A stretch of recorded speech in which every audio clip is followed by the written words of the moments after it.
주식시장에서 이른바 동학 개미 운동을 이끌었던 메리츠 자산운용 존 리 대표가 불법 투자를 했다는 의혹이 제기됐습니다.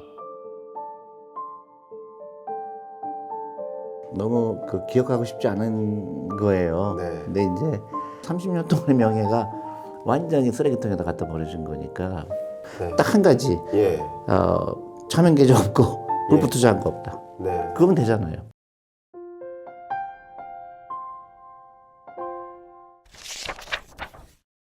아, 대표님 오랜만입니다. 안녕하십니까. 네, 얼마 만이죠?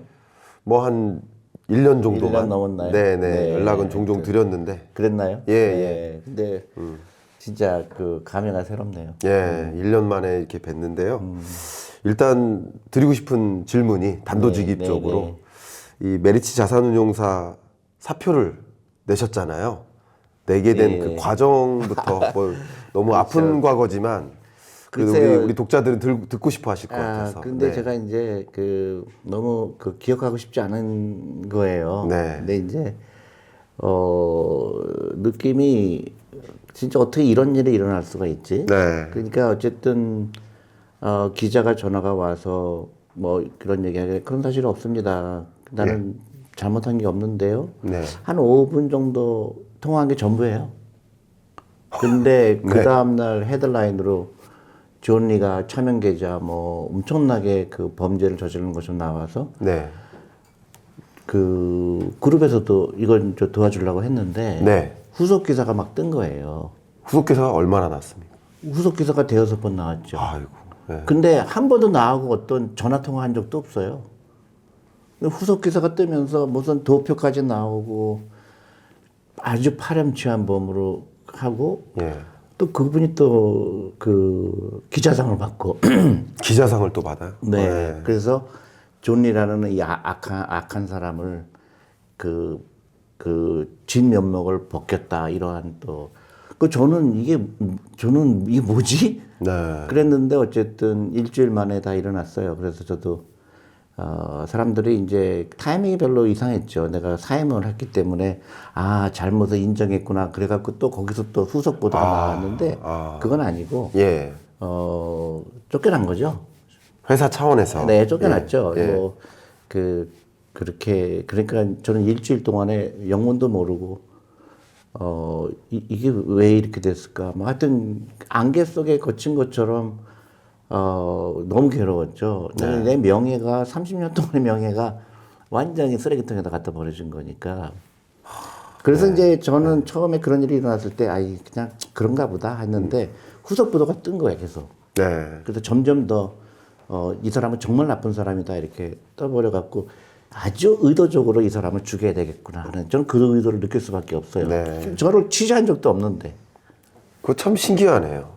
근데 이제 모든 미디어는 그걸 받았으니까. 아니, 기자가 취재하는 사람인데 취재한 적도 없이 기사를 썼다. 근데 이제 야. 다른 취재원이 있었다 뭐 이렇게 하겠죠.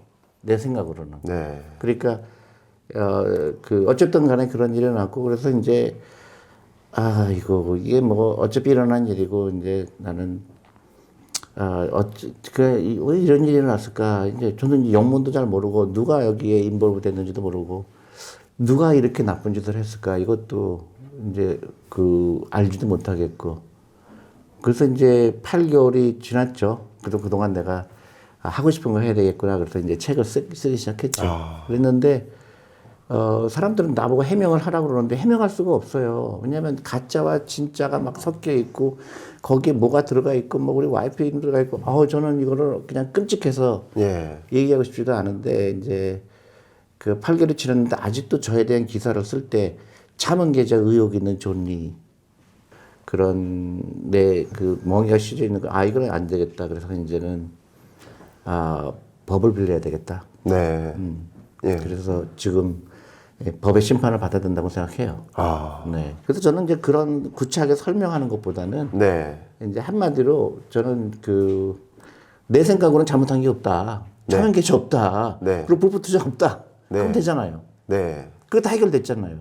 어쨌든 나쁘다고 평가한 의혹은 두 가지 겁니까? 그러니까 차명 계좌 없고 그다음에 불법 투자? 그다음에 또 이런 것도 막 있죠. 뭐 자기는 주식 투자하라고 그래놓고 사실은 다 부동산 막 했다. 이런 또 이것도 날조죠. 그러니까 이 사람은 부동산에만 투자했고, 네. 뭐 주식에는 자기는 투자하지 않았고 뭐 이런 식의 예. 지금도 어느 정도 협박이 들어오고 있어요. 이제 어. 진실이 밝혀지는 걸 두려워하는 사람들이 있죠. 아, 그렇겠네요. 예, 그러니까 이제 이런 얘기까지 할지 모르겠는데 몇 명 그 아주 의도가 나쁜 사람들이 그 회사에서 회의를 하는 거는 녹음을 했다. 네가 야단치는 거 다 녹음해서 이걸 공개할 거다. 이런 식의 이제 치졸하죠. 네가 다 해라. 근데 그런 거는 쟤는 앞으로 희망을 얘기하고 싶고 내가 이제 가능한 한 이제 여기서 끝내고 싶어요. 근데 그 다른 방송에서도 이제 더 이상 그런 거 물어보지 말고 네. 딱 한 가지 예. 차명 계좌 없고 예. 물고 투자한 거 없다. 네. 그러면 되잖아요. 그렇죠. 그 양심 없고 꺼리킬 거 없다. 예. 예. 그거하고 더 이상 나를 그 어떤 기사를 쓸 때 나를 그 뭐 아직도 뭐 의혹이 있는 그런 식으로 이제 더 이상 하면 저는 이제 용서 안 할 거다. 이제 저는 이제 법적으로 네. 모든 거를 하려고 하죠. 근데 더 이상은 참을 수가 없어요. 이제 우리 와이프도 그렇고 우리 그 식구들도 너무 고생을 했죠. 왜냐하면 명예가 30년 동안 내가 있었던 명예가 딱 일주일 동안에 완전히 그 다운. 그리고 저는 메리츠 자산운용이라는 데를 진짜 열심히 일해서 그 브랜드 가치 1등으로 만들어 놨는데 하루 아침에 내가 브랜드 가치를 망친 사람으로 둔갑을 시킨 거예요. 그래서 메리츠가 나 때문에 팔리게 됐다. 또 이런 식으로 하니까 예, 이거는 더 이상 용서가 안 되겠다. 이제는 이제 법적으로도 해야 되겠고 이제 그 이거는 벌을 받아야 된다고 생각해요. 네. 그게 그 연결된 사람들은. 네. 그걸로 끝. 좋습니다. 아, 저도 이제 말씀 잠깐 들어보는데도 저도 되게 괴로우셨겠다. 아유, 제가 뭐 제가 겪어보지는 못했지만 상상할 수가 없죠. 진짜 얼마나 괴로웠을까.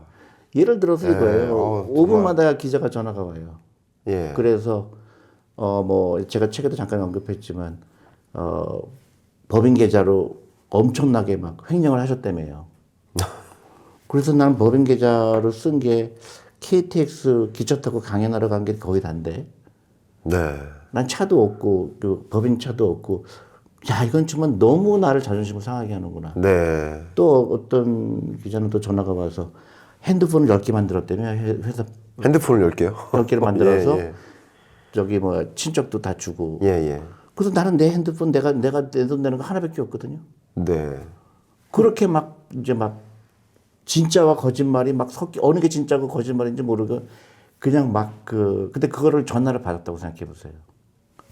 그 공포가 예. 막 그냥 재생산되고 그리고 막 야 오늘은 어떤 기사가 나올까 또 오늘은 어떤 기사가 나올까 아. 그 두려움을 이루 말할 수가 없죠. 그래서 나는 진짜로 얘기한 거예요. 5분 동안 그 엣지일보의 기자와 딱 얘기한 거 그게 전부예요. 제가 뭐 이 언론 분야의 전문가도 아니고 뭐 잘 모르겠습니다. 저는 그런 걸 잘 모르는 사람이 제가 법 전문가도 아니고 잘 그런 거 참 모르는 사람인데 그냥 상식선에서 우리 기자든 아니면 우리 무슨 경제 전문가든 선생님이든 각자 자기 일에서 자신의 양심을 걸고 전문가답게 이렇게 성장하셨으면 좋겠는데 의혹만으로 그러니까 그게 그 기사를 이제 쓴다는 게 그게 맞는 그게 기자. 이제 예. 그거죠. 확신하는 거죠. 아 기사가 나왔을 때 이거는 사실이겠구나 하는. 그러니까 어떻게 보면 우리 그러니까 제가 생각할 때 더 이상 나 같은 사람이 나오면 안 되겠다. 네. 그래서 그게 결국 교육이고 네. 그 다음에 그런 시스템이죠. 네. 그래서 저는 이제 이 책을 쓰게 된 계기가 예. 뭐 내가 억울하게 뭐 변명을 하는 걸로 끝내면 그건 좀 의미가 없을 것 같고 네네. 나름대로 생각을 했죠. 왜 예. 이런 일이 일어났을까? 그러셨구나. 그래서 저는 이제 교육, 네. 그다음에 금융 이 두 가지가 정말로 한국에 필요하구나. 네. 제대로 된 교육이 필요하고 그냥 교육의 개혁이 필요할 것 같고요. 네.